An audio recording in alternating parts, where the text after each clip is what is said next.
Hey, this is Steve in Dallas, Texas. It's Wednesday morning, my friend, and you are listening to Light Talk.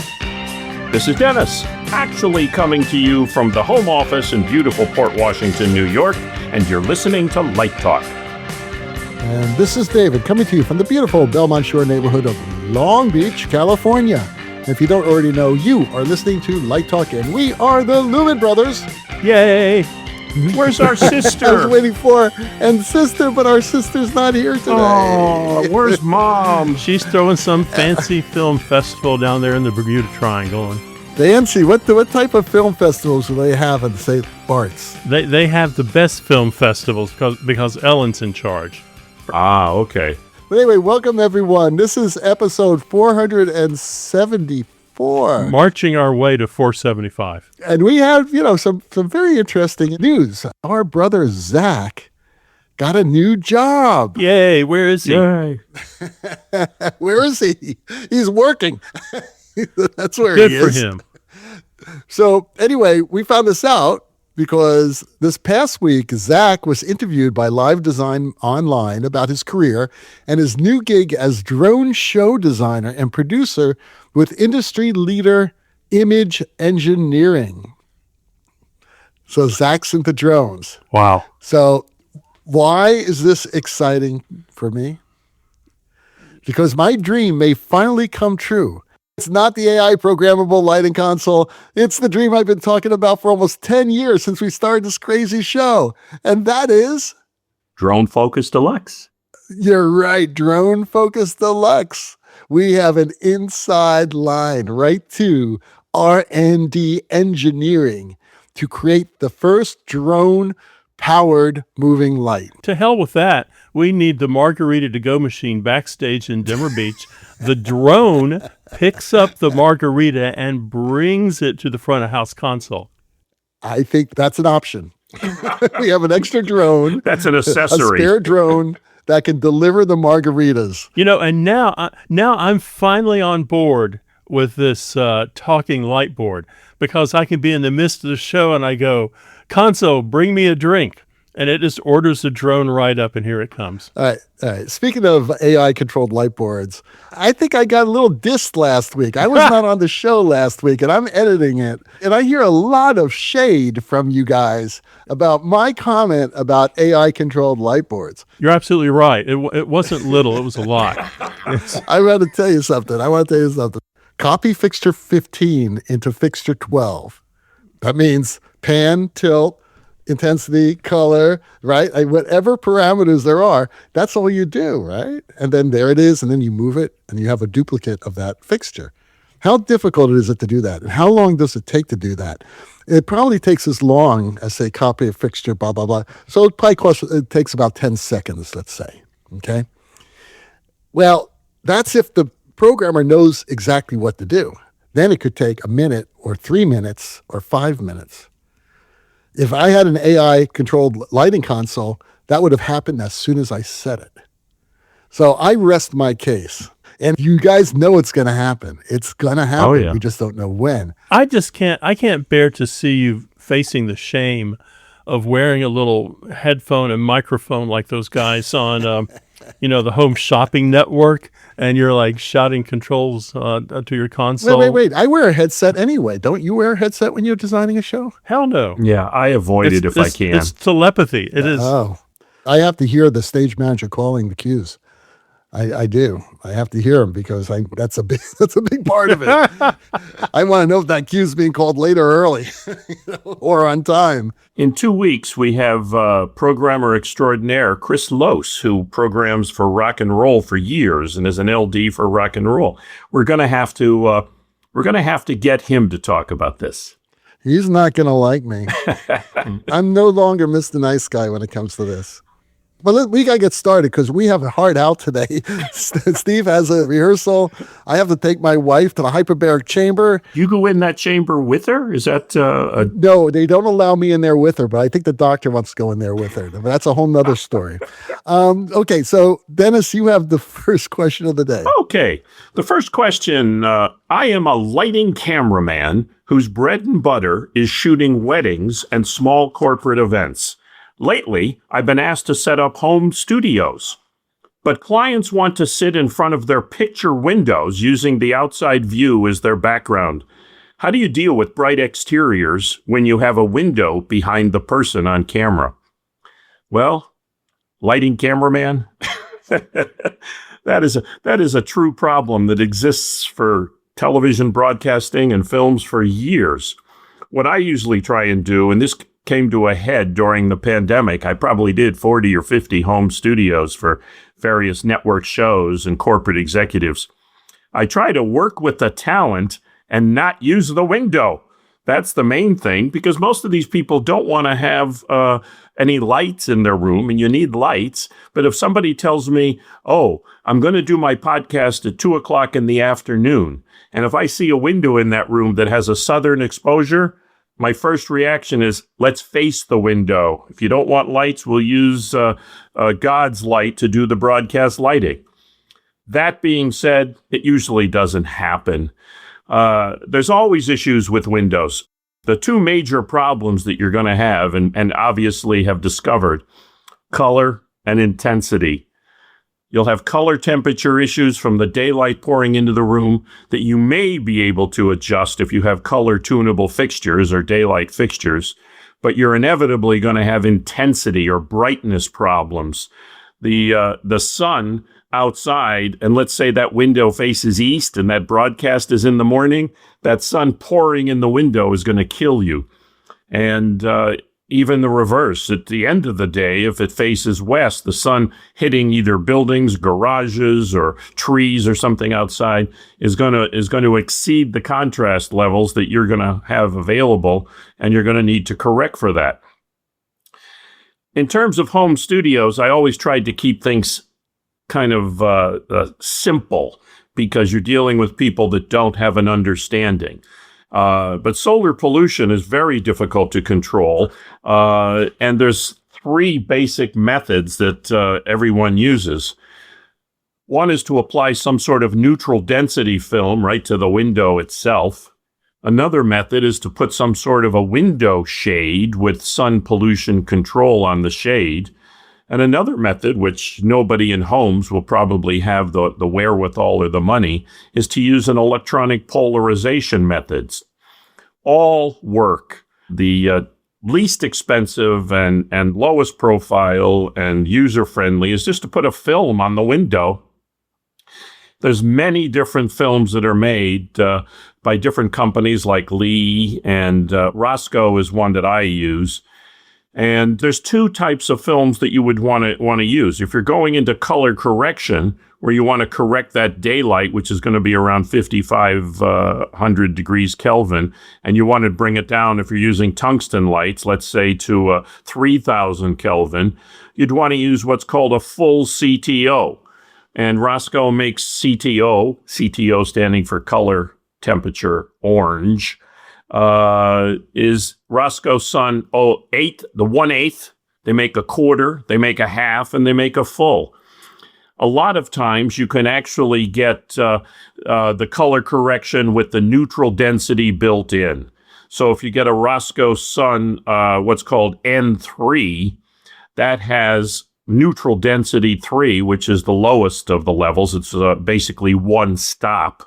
Or you can get a Roscoe Sun N6. So that has color correction, full CTO built in with neutral density. So it gives you the opportunity of taking your color to a quartz type light fixture, and also to take the intensity down a bit. A lot of times I will recommend going to like a half CTO, because it'll last longer and it won't fade, which will take your color temperature from 55 Kelvin daylight to around 38 or 4,000. Then you can work with that, and it does take the intensity down a little bit. But by and large, the best thing is to try and use lighting fixtures that are already daylight balanced, and then you just deal with neutral density. And if I get a call to do a studio that has windows, I will contact probably Mr. Shade, the best guy in the business, broadcast blinds. And that's really who you should call. And he comes with a variety of the neutral densities I just mentioned that'll be on window shades. Then you can either manually raise and lower the shade, or as we do in studios with Windows, DMX control it through the console, or Broadcast Blinds gives you controls. The last thing I recommended, the electronic method, is it's basically a product that Broadcast Blinds installs called Roscoe View, which is created by Roscoe several years ago. And that's a two-part system using polarization. So basically, you're still putting something on the window, a Roscoe View panel, that has the complementary photographic polarizing filter that goes in the camera. You rotate the filter electronically, that changes the degree of cross-polarization on the window, and then the amount of visible light can be changed from transparency to opacity. But that's a cheat for just what you see outside the window. The amount of ambient light coming into the room does not change, so you still need some sort of neutral density on the window to stop sun from pouring in the room. That's pretty much it. A lot of times I will just go old school. I just did a studio in Raleigh, and we put regular theatrical scrim, bobinette that you would use on a stage, and that'll usually give you 2 stops of exposure to solve the problem. I love that idea. What doesn't make sense to me is why anybody would want to show in the background a totally uncontrolled background. Who's going to say somebody's not going to come by and shoot the bird, right? Or expose themselves, or something else happens behind them. And that is a big problem. Look at the Today Show. And that's why you see all these places that used to, like you said, have these big windows outside, now just have video screens of some generic place, with people passing by, because that's not what's happening in real time. Ultimately, that's what Good Morning America did 2 or 3 years ago in their old studio, which was right on Times Square. You get people coming up, taking off their clothes or putting up signs that say so-and-so putting sucks. Up stupid signs. It's a big deal. So they ended up filling in the windows with video walls and then feeding into the windows camera shots of what was outside the window that they could control. Then I've got a solution that takes that into consideration. You go down to Best Buy, you buy a cheap, 72-inch television set for like $700, and you roll it behind them, right? And then you could play whatever background you want, and people will think that. Or just the virtual backgrounds. Don't even bother lighting. Well, that's why studios are doing video walls anymore. That's the way it's happening. That's the future. Or that's green screens. People are going back to green screens. There you go. Back to green screens. All right, so Ronnie in the Bay Area writes, sometimes when I am working on a show, I have these crazy dreams that I am not really in control of the tech. No one is listening to me. Does this happen to other designers? Well, Ronnie, it's really funny that we got this question today, because this is something that I have suffered from for many, many years. But it's not happening during a show. It happens when I'm not doing a show. There are 2 basic nightmares. One nightmare is that I show up to a gig and it's already in final dress rehearsal. I don't even know what the show is. And it hasn't even been focused yet. And the show opens in like 24 hours. So I'm just like scrambling around trying to figure out what the hell show I'm doing and things like that. And I have like 400 lights to focus, and the show's about ready to open. And the other one, which is actually even more frightening, is I've done this show, but I have to get out of town. And for some reason, I've forgotten to pack. And my flight's leaving in like 30 minutes, and I haven't packed. I have to return to rental car. I don't even know where the airport is. It's definitely a high-stress travel dream. So those are the only dreams I have. But this programmer last week, she was hysterical, because we were actually talking about dreams, and she said that the nightmare she has, is that she's trapped inside the Vectorworks program. Damn. She's in the Vectorworks program. That's a Twilight Zone episode. And I said, is it crashing? And she goes, yes, it's crashing too. It's crashing. I can't do anything about it. So that's someone who actually drafts too much. Steve, what sort of nightmares do you have? Mine is getting lost. I'm trying to find my way to the theater, and I'm just completely lost, and I can't find it, and I'm just helplessly wandering around, and it gets worse and worse and worse, and all of a sudden I'm like 1,000 miles away from the theater. I mean, Tech's a stressful time there, Ronnie. That's a stressful time. How about you, Dennis? What nightmares do you have? I don't know if we could talk about that. Something I always used to years ago was a nightmare was having to do a show, an interview show. And my hosts on the show were Oprah Winfrey, Diane Sawyer, Barbara Walters, Katie Couric, and there was somebody, it was one of these actresses that is very concerned about lighting. But the big deal is all of these women insist on being camera right, stage left, because they felt that was their better side. And that was a nightmare I always had. It's like I get there, who's going to be sitting on the side? What kind of fight is going to be going on? How do you light all these women that need to be lit in a very specific way and have very specific ideas about their lighting? And it's the thing that I always worried about. Actually, one time I did a show with Diane Sawyer and Barbara Walters, and Diane graciously conceded to sit on the other side. It's nice. Yeah. It's nice. You are listening to Light Talk with the Lumen Brothers, and today Light Talk is sponsored by... We have a public service announcement from No More, 10 out of 12s. The designer's tiny notebook of excuses. Many young designers have great difficulty engaging into a conversation with the director at the tech. Sometimes the director will want to change, and the young designer panics, lost in a moment of self-doubt under the pressure of time.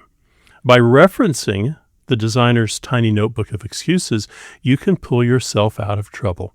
Here are just 3 examples of dozens of situations you might find yourself.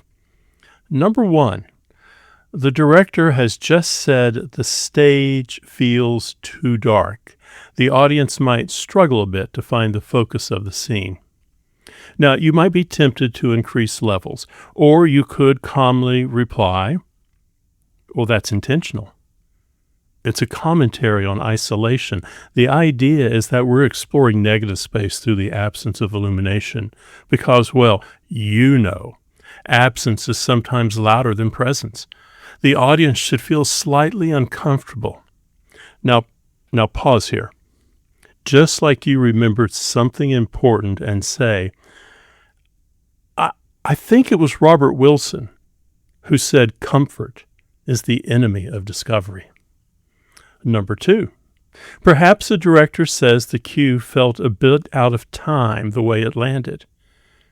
You look confused and say, it's not supposed to land in a literal way. The whole cue lives somewhere between memory and presence.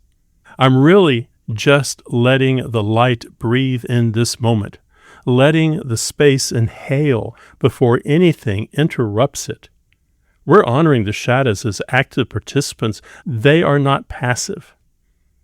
Now pause and gesture vaguely, and then say, even silence has a voice. Asumu Noguchi said that about his work with Martha Graham.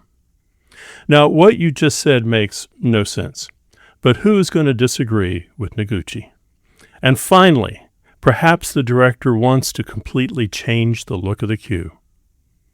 You say, well, we have to be careful. That would collapse the contrast structure we have built up to this point. We are already hitting a dynamic range ceiling, and if we push it harder, we will lose separation in the midtones, and shadows are as important as highlights. We cannot forget that. Now, when you say midtones, slowly nod. The assistant director and the stage manager will most likely nod also. Now, go in for the kill. Of course, I'm open, always open. We can try a version that supports the performers a bit more. I can explore that, but it might just shift the focus of the scene, and we don't want to lose the intention. Maybe we can gesture toward the idea without fully committing. Then say, I'm reminded of what Peter Brook said. A hint is sometimes louder than a shout. Smile. Don't actually change anything yet. Now say, let me sleep on this. And then the next morning over coffee, say, it all makes sense now. What we found last night has integrity. It so clarified the visual language, it feels inevitable. I read that Stanislavski wrote, inevitability is always constructed after the fact, in which we can all take comfort because it means we were right, eventually. So there you have it. Look for the designer's tiny notebook of excuses on Amazon Prime, the drama bookstore, and Targets everywhere. And then after you do that, look for the designer's guide to finding a new job after the director fires you after the first paragraph of that public service announcement. I just want to clarify that Noguchi, Stanislavski, Peter Brook, they never said that, but they should have. They should have said those quotes. Good, because our lawyer would be pretty upset. She'd have to come back on here and do another disclaimer. Actual quotes, You've been there. You've said something controversial, and the director is staring at you, but the AD is nodding their head. And the director knows it. And now, back to Light Talk.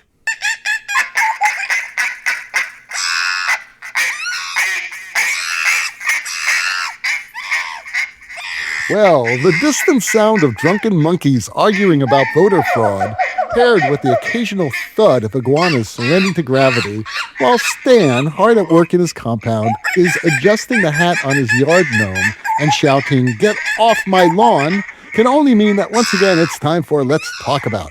And today's topic is, will this be the show that finally exposes me as a hack? Hell yes. Hell yes. Who came up with this one? I like this subject. I'm confused. Are you talking about a show that you've designed, or are you talking about this very show, Light Talk? Well, both. Oh, that could be, yeah. That's open to Light Talk will interpretation. definitely expose me as a hack.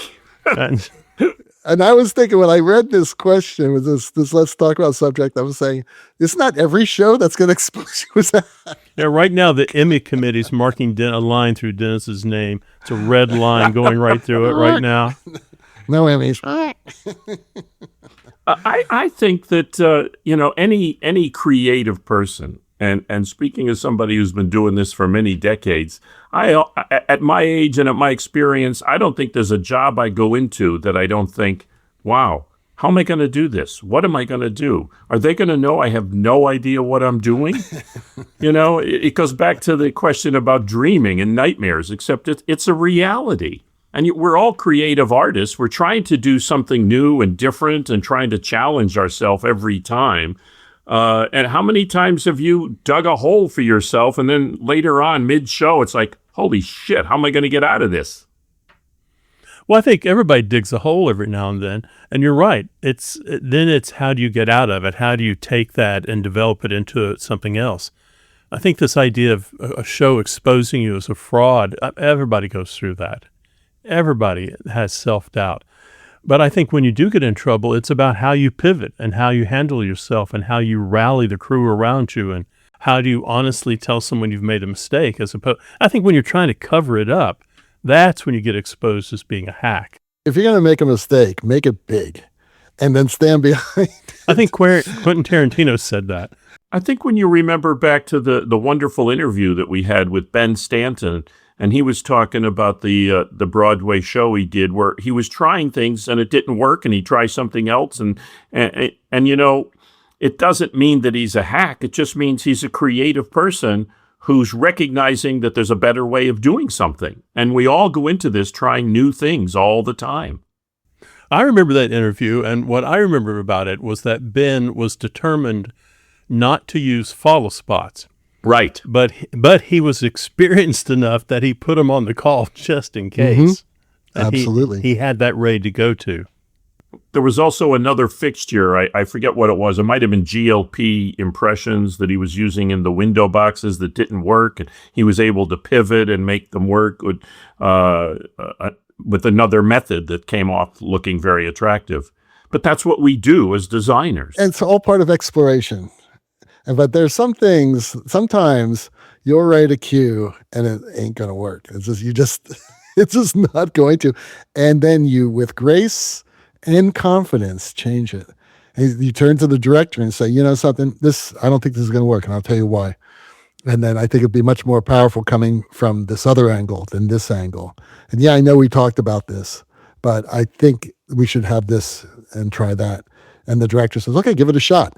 And then you do, and chances are the director's going to like it. And then that's, that's really great because that goes back to this old example of why directors hire designers. And, this actually happened to me. It was like one of the greatest things I've ever seen in my life. I was doing a show and the costume designer comes in, on a very early design meeting. And we were just talking about, metaphors and, how maybe you could approach it and all this other stuff. And the costume designer comes in with like finished renderings. I mean, beautiful watercolor renderings of like 20 costumes that she has designed for the show. And the director had never worked with this designer before. And the director is saying, oh my God, what am I going to say? They're beautiful, but this is totally wrong, But how am I going to break it to this person who's obviously spent hours and hours and hours and hours coming up with these things? The director says, I think this is great. It did wonderful work. He says, but I think that the line of these costumes, I think it's wrong for the period. It needs to be softer. And the designer came out and said, oh, really? She takes a Sharpie and she goes, oh, you mean like this? And she goes to the watercolor and actually sketches over that watercolor she spent 3 hours on, right, with a Sharpie. And the director said, oh my God, this is fantastic. So it was like a win-win for her. She was like saying, I'm not afraid of going somewhere else. And that is who the director wants to work with. So as a line designer, you do the same thing. 80% of what you thought of may be working, but there's something that's not working. So don't be stubborn and stick with it. Go ahead and change it. Lighting's the easiest thing in the world to change. You haven't spent 3 hours. Well, maybe you did spend 3 hours on that cue. I hope not. But if you did spend 3 hours, just go ahead and wipe it clean and start over. That's what directors like. I saw Hal Binkley do that. We were at the Joyce. He was doing something, and there was a lot of talk at the tech table, and then the psych energized, and it was the ugliest pink psych I've ever seen. It was like Pepto-Bismol color. It was god-awful. And Hal just turned around to the few people that were there, and said, I'd like to apologize for that. You'll never see it again. And then 5 minutes later, he had a beautiful pink psych up there. But he just made a joke of it. And you have to laugh at your mistakes sometimes also. Especially as lighting designers, because by the time it gets to our role in the production, there's now a lot of people present and a lot of people watching our work unfold. You guys were talking about that last week, if I remember correctly. You were talking about how, being the last ones in, Yep. how that affects you, the process. I mean, there was a lot of stuff you guys talked about last week, which I absolutely loved in the show. It was a solid show. We missed you. Yeah, it was a really good show. If you haven't listened to it, go check it out. It's a really good show. How did you feel about the AI light board? Screw you guys. I don't mind you saying it to my face, but behind my back is kind of cheap, man. The problem is that it's actually going to happen, and you're going to have the last laugh, and we will never live it down. You know it's going to happen, and it's just a matter of time, and that's the way it is. And you're going to love it because instead of spending 5 days lighting a show, you can light the show now in 2 days. And producers are going to like it because they don't need as much theater times, and directors are going to love it because they're not spending all that time in text. So, it just makes a lot of sense. I was having lunch with Kelsey, my associate, and we were talking about this very thing, about AI light boards, because Keegan, her partner, is a programmer, a great programmer.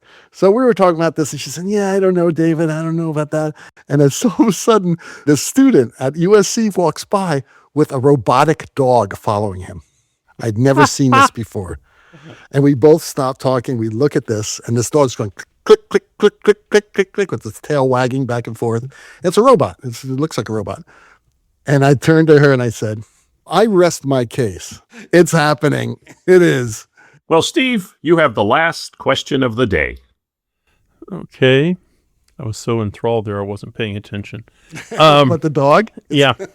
No, I was thinking about those Chinese robots that won the half marathon. Oh, I that saw that. Yeah. easily defeated the human runners. Okay. Angie in Nashville asks, at what point do you say no to a director? Well, I think it depends on the level. You know, is it in the high school auditorium or Broadway stage? But to be honest with you, I try not to say no to a director. When I do say no to a director, and it rarely happens, it's a director who says something goofy like, well, can you and the crew just not take lunch today and fix the psych? No, no, we can't do that. But, someone has to be in charge, and that kind of artistic leadership does fall to the director. So I try to, respect what they're asking for, and I try to see if we can accomplish it. Most directors do know what they're talking about. Again, it's the level of director, and are they asking something that's just completely outrageous? But I have a very strong vision what the show should look like. But I'm also willing, when the director says, can the psych be a shade of blue lighter, I'm willing to say, well, let's look at it. I mean, it might be better. So I try to say yes more than no. What about you, David? Well, I never say no to a director. When I light a show, I'm lighting it with the director. It's not my show totally.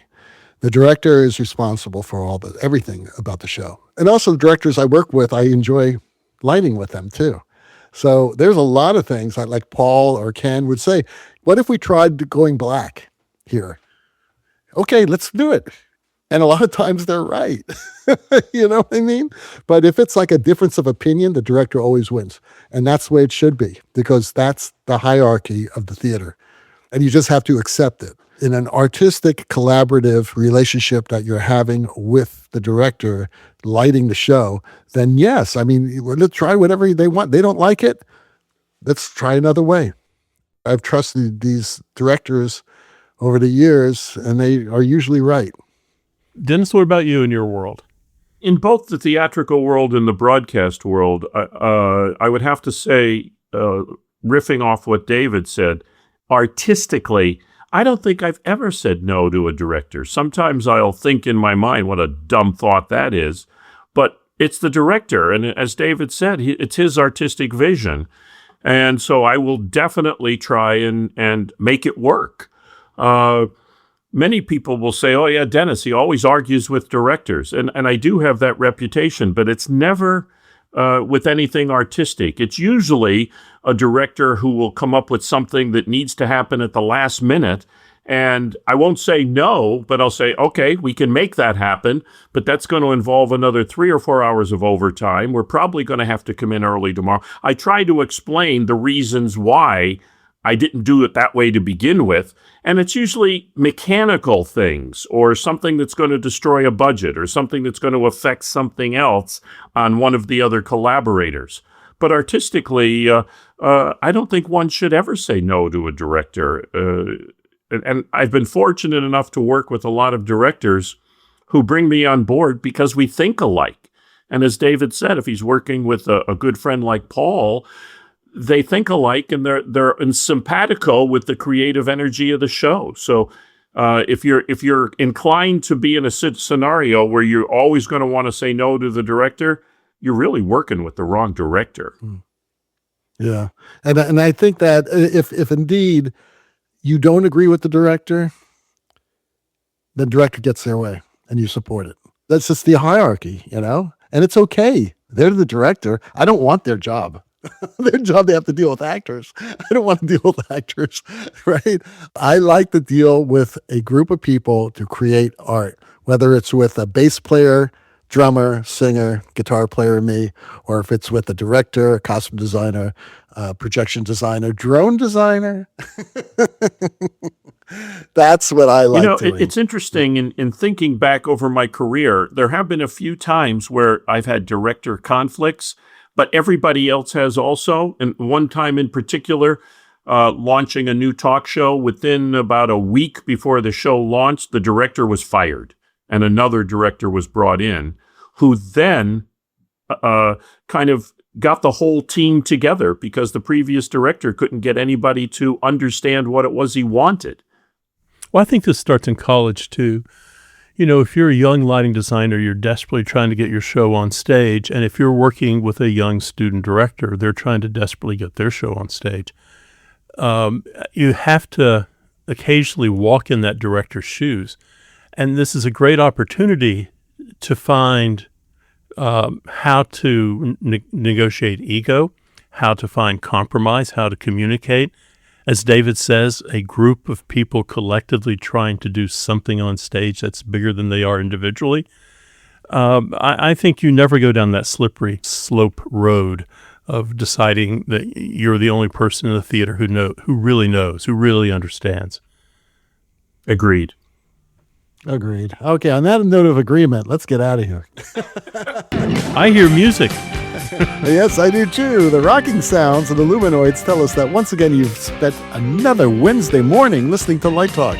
You can hear our show on just about every podcast site out there. Check out our website at lighttalk.org and be sure to follow us on Facebook.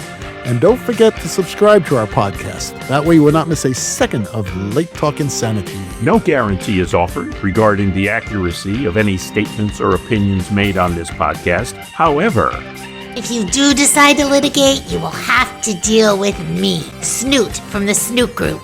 And don't get it twisted. Just because I married one of these losers does not mean I will go easy on you. So don't with me.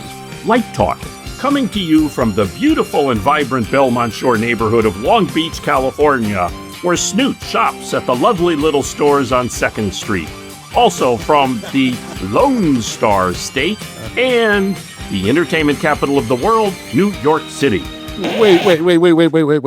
Entertainment capital of the world, New York City. I think that's bupkis. I'd say the entertainment capital of the world is Los Angeles, California. Hey, I'm just reading Just the script because you guys here. have Broadway doesn't mean that you're the entertainment capital of the world, okay? I've been waiting for weeks to stop this, and we got to really come to a meeting of the minds here. The entertainment capital of the world. All right, we'll Come on. rotate the entertainment capital on the next show. How about the co-entertainment capital of the world? East Coast, West Coast, all right? Steve, duly noted. So be sure to join us next week when we dive into more lighting shenanigans and serve up a fresh, piping hot casserole of nonsense. Light Talk, broadcasting questionable Lumen knowledge and humor to every entertainment capital in the world. Well, we'll see you all next Wednesday morning. Bye-bye from Light Talk. Bye-bye.